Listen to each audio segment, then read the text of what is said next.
Ladies and gentlemen, our next panel is Quad Goals, Fighting Communist China from All Four Corners. Please welcome our panelist, Tennessee Senator Bill Hagerty, Ambassador Robert Lighthizer, and our moderator, the Chairman of the American Conservative Union, Matt Schlapp.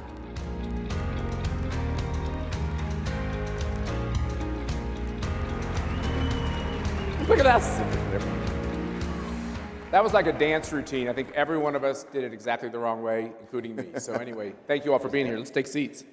Thank you all. You having a fun morning so far? Great. I recognize all kinds of interesting people in the crowd. I don't know if they want me to call them out, but I see Bill Shine right here. Is that Bill Shine? Bill Shine, will you stand up and wave to everyone? Okay, good. We got other folks here. I can't believe how great it feels to just be open for business. What do you think? Oh, yeah.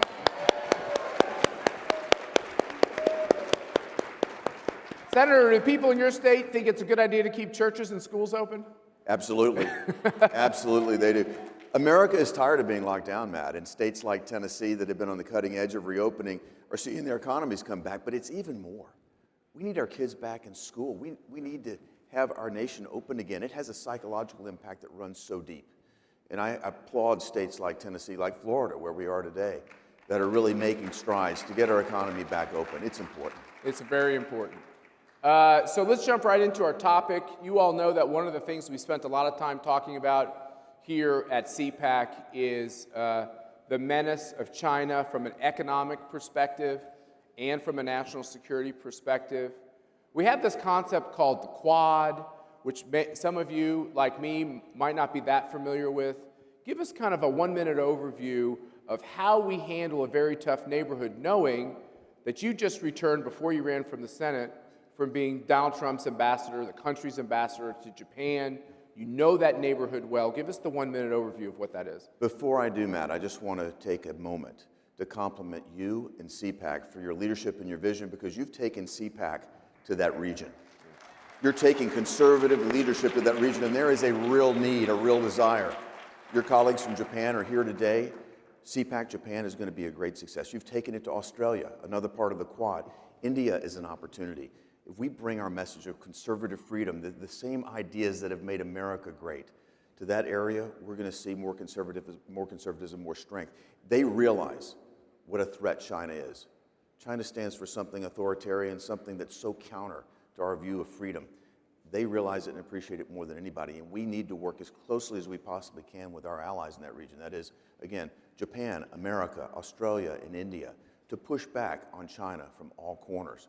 China is a hegemon. They're attacking us militarily. They're attacking us diplomatically, and of course, they're attacking us diplomatically, and we have the best trade negotiator in the world right here with us today, who did so much with China, with Japan, with Australia, Bob Lighthizer. So we have some significant challenges today, and I couldn't be more honored to be here to talk with you, Matt, and with Ambassador Lighthizer about what we're facing there. So this whole idea of uniting these countries with American foreign policy and economic policy at times, India, Japan, these other countries in the region, it's kind of a break from this idea that we always turn to Europe, right, Ambassador? It's like, oh, we got to always be where France is. It's kind of a different way of thinking. Give us the input of your thinking about changing our entire focus to not just China, but so much of it was reorienting our thinking towards China from an economic and trade perspective. So thank you. First of all, it's a pleasure to be here. And I want to also congratulate you. I've been a CPAC fan forever, and the work you do for everything we believe is important. Really, so I want to give you, it's like a life work, I know, and you and Mercy get all the credit in the world for it. And let me take a step back and say one of the great successes of the Trump administration, and one of the reasons that President Trump ran for president, was trade, right?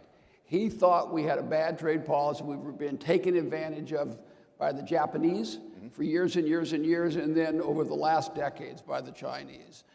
And what he did, when I sort of synthesized it, is kind of two things. One, he reoriented the purpose of trade policy Instead of being for multinationals and for corporate profits, it became for working people and farmers and ranchers. That's what he did.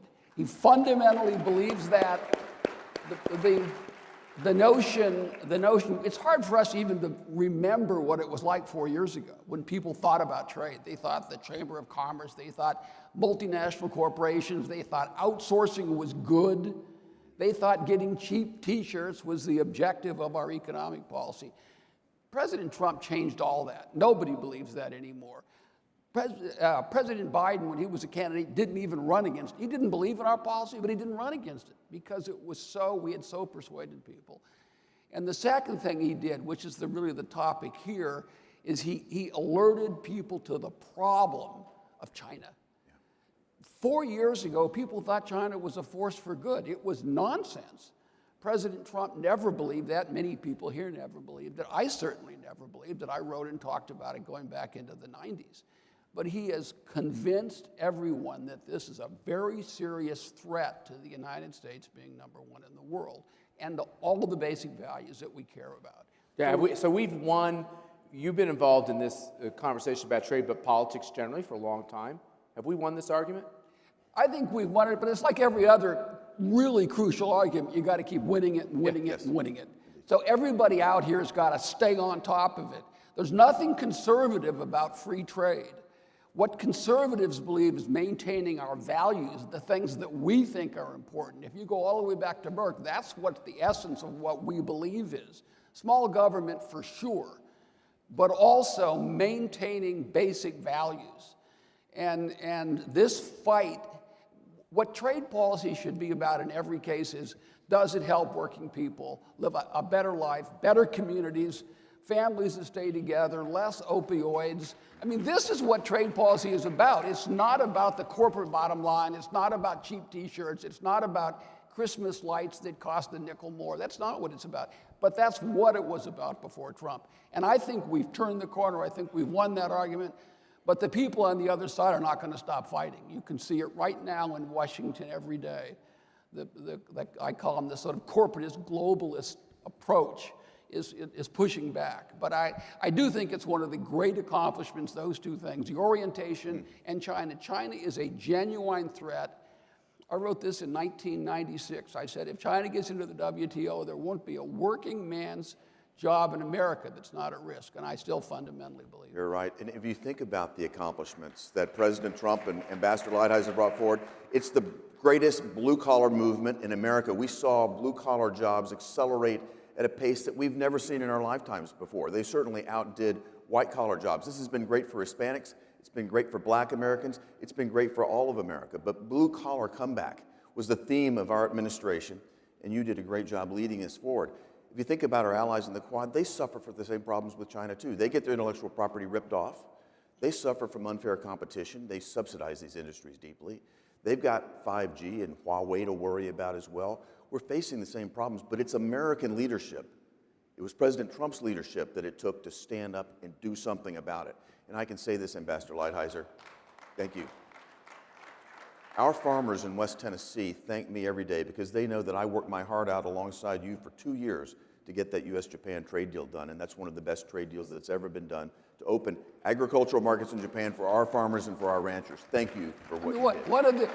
One of the best things about the last election was the fact that we have you now in the United States Senate carrying these policies fast. So when you say, have we won the argument? We got Bill Hagerty in the Senate, right? That's a big advantage. Let me talk about this issue of allies, because I think it's important. So we talk about the Quad, and those are the countries that are around China, all right? And there's a military security kind of alliance there. We dealt with them economically, but this notion, and the Japanese are dependable allies on this subject, quite dependable. The Australians for sure. India also, because they're right on the border.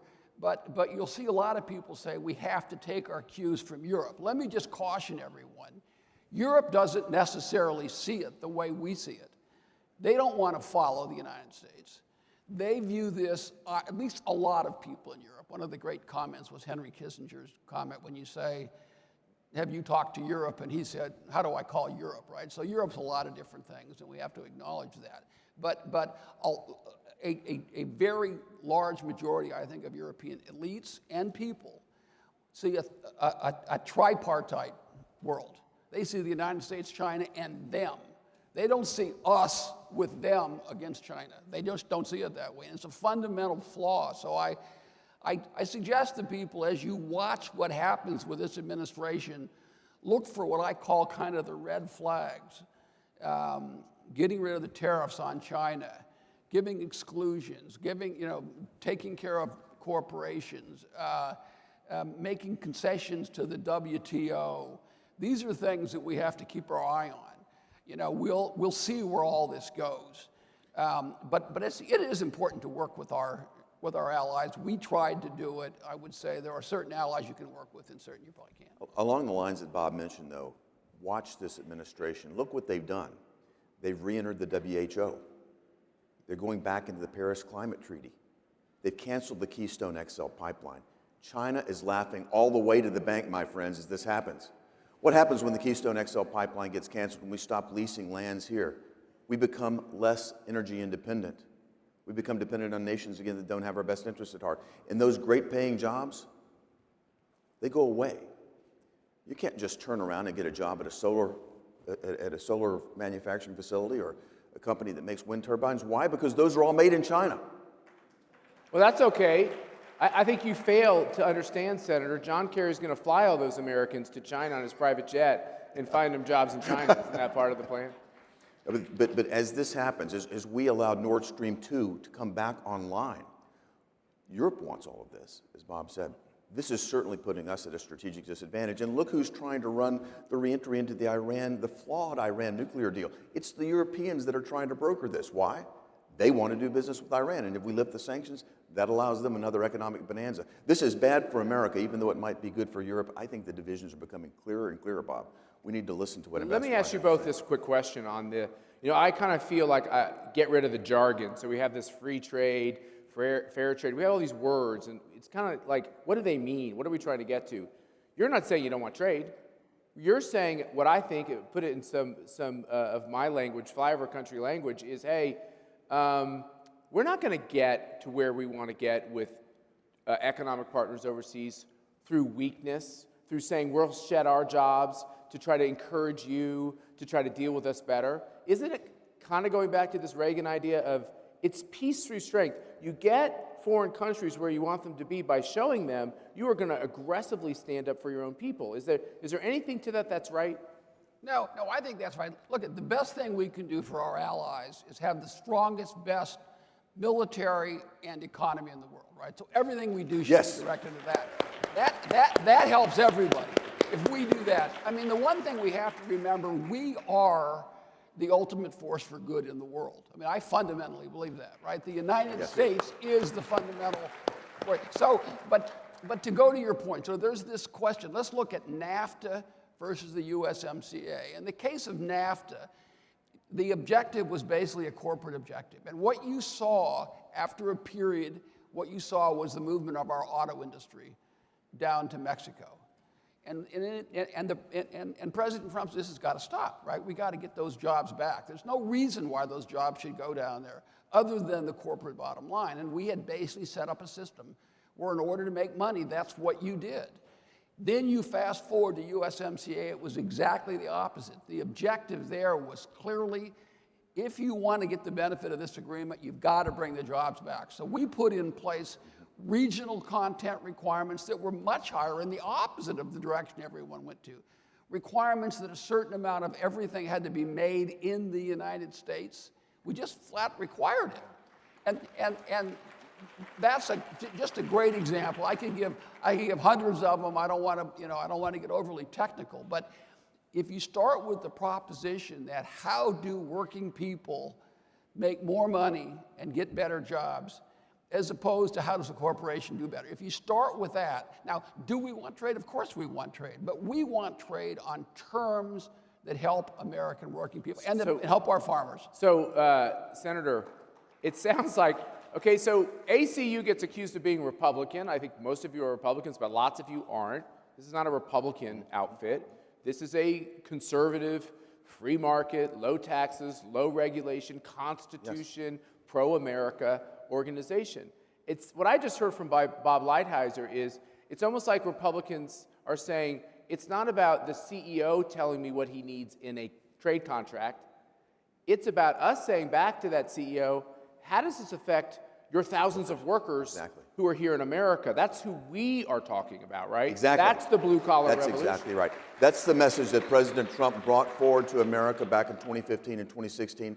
That's what resonated. That's what we got behind. And if you think about it, what Bob just said boils down to something very simple. It's a history lesson if you get back to it. Think about it after World War I, World War II. These economies were devastated in Europe and Japan. It made sense to us. It made sense for America to have these advantageous trade deals for them. But we should have time limited those. What they've done is they've taken advantage of us at every turn. And under President Trump's leadership, we went not for free trade, we went for reciprocal trade. He worked his heart out to make certain that we got even trade terms. America can compete any day. American companies can compete. The American worker can compete any day of the week if we have reciprocal trade terms with our partners. That's what Bob Lighthizer and President Trump fought for. That's what they delivered. And that's why our economy took off like no other economy in the world after we came into office in 2017. Let me give sort of three data points on that. First of all, from the election, President Trump's election until February, right before the COVID hit, we had created 500,000 manufacturing jobs, all of which people said were gone forever. That's right. And maybe 6 million jobs overall. We had reduced the trade deficit in 5 of the previous 6 quarters, because it takes a little while. We'd reduced the trade deficit, and we had increased median family income by 6.8%, the highest in American history. Absolutely. Right? So this policy will work, and it will work for working people. I always say that the corporations are going to figure out a way to take care of themselves anyway. We don't have to focus on that. That's what they'll do. And on this history thing, let me just remind people that, because we all talk about Reagan, I was in the Reagan administration, and Ronald Reagan had very much of an America First policy. Now, they would talk about, well, we want free trade, and that's fine. But if you look at what he did, he put limits on imports of steel in the United States, automobiles in the United States, semiconductors in the United States, motorcycles in the United States. So you had, like, some of these pure free trade organizations, I won't mention them, were saying that he was the most protectionist president since Hoover. That's a direct quote, after he got out of office. So this policy is very much the heart of how conservatives have thought. And it's very much a change, as Bill said, from this.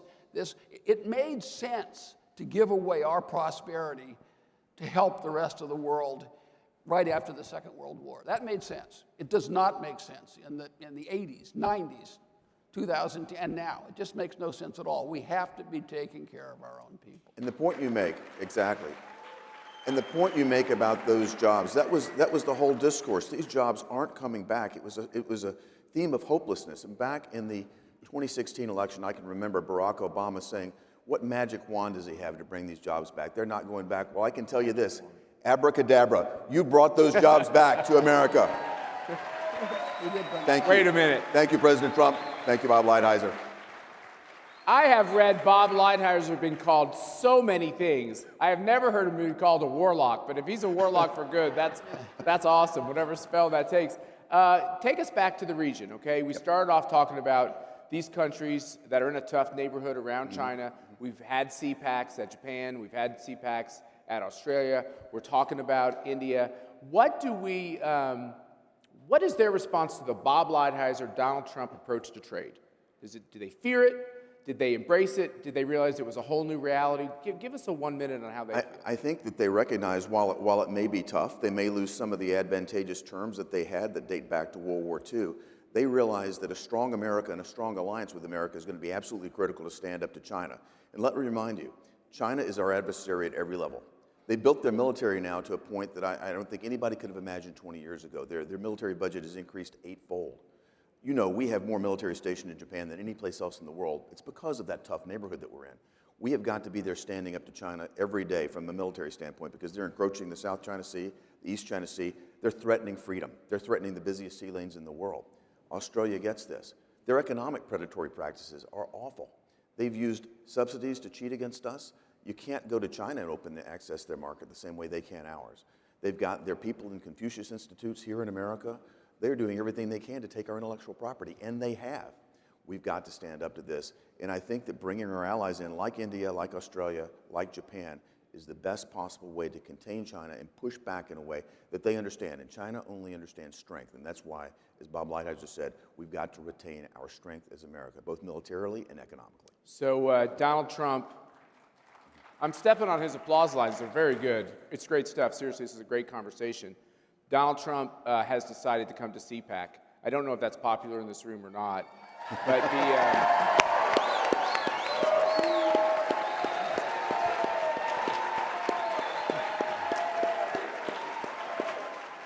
as I've said in previous CPACs, hold your fire, keep that enthusiasm. We got another 2 days to get through.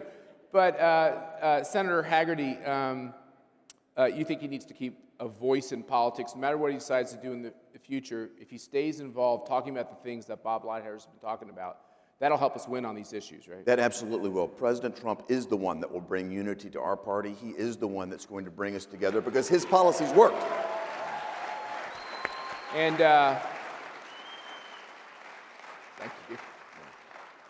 I have such great admiration for Bob Lighthizer. I'm not a good complimenter, so I can't even look at him. But anyway, you worked when you were in the cabinet. You weren't really a peacock. You weren't strutting your stuff before the media all the time. You were getting the contracts done. You were doing the hard work of the negotiation. If I was ever at the White House late, you were always there, looking like you had spent a very long day going at it. You believe in this stuff. You and the president kind of synced up on getting it done.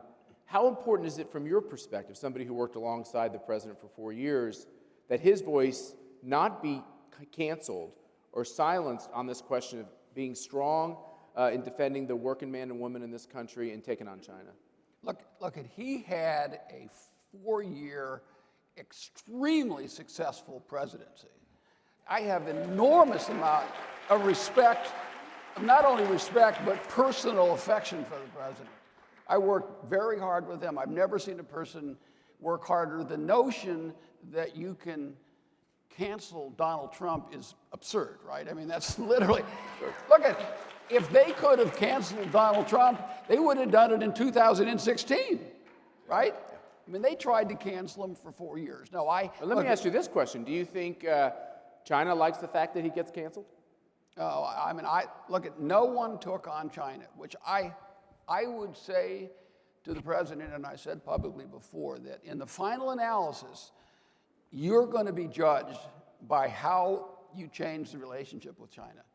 That's what history's going to say. It's going to be a lot of footnotes, and that's fundamental question, like it was really with Reagan and the Soviet Union. That is the thing that he did. He did a lot of it, but that's the thing, and that was clearly the point. Nobody took on China, period.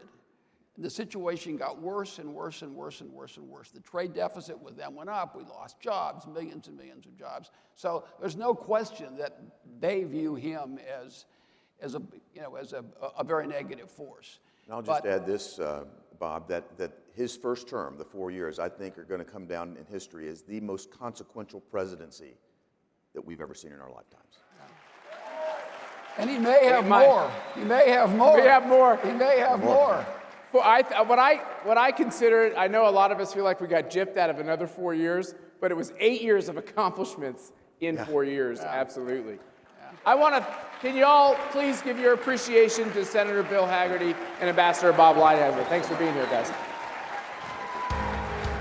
Thank you.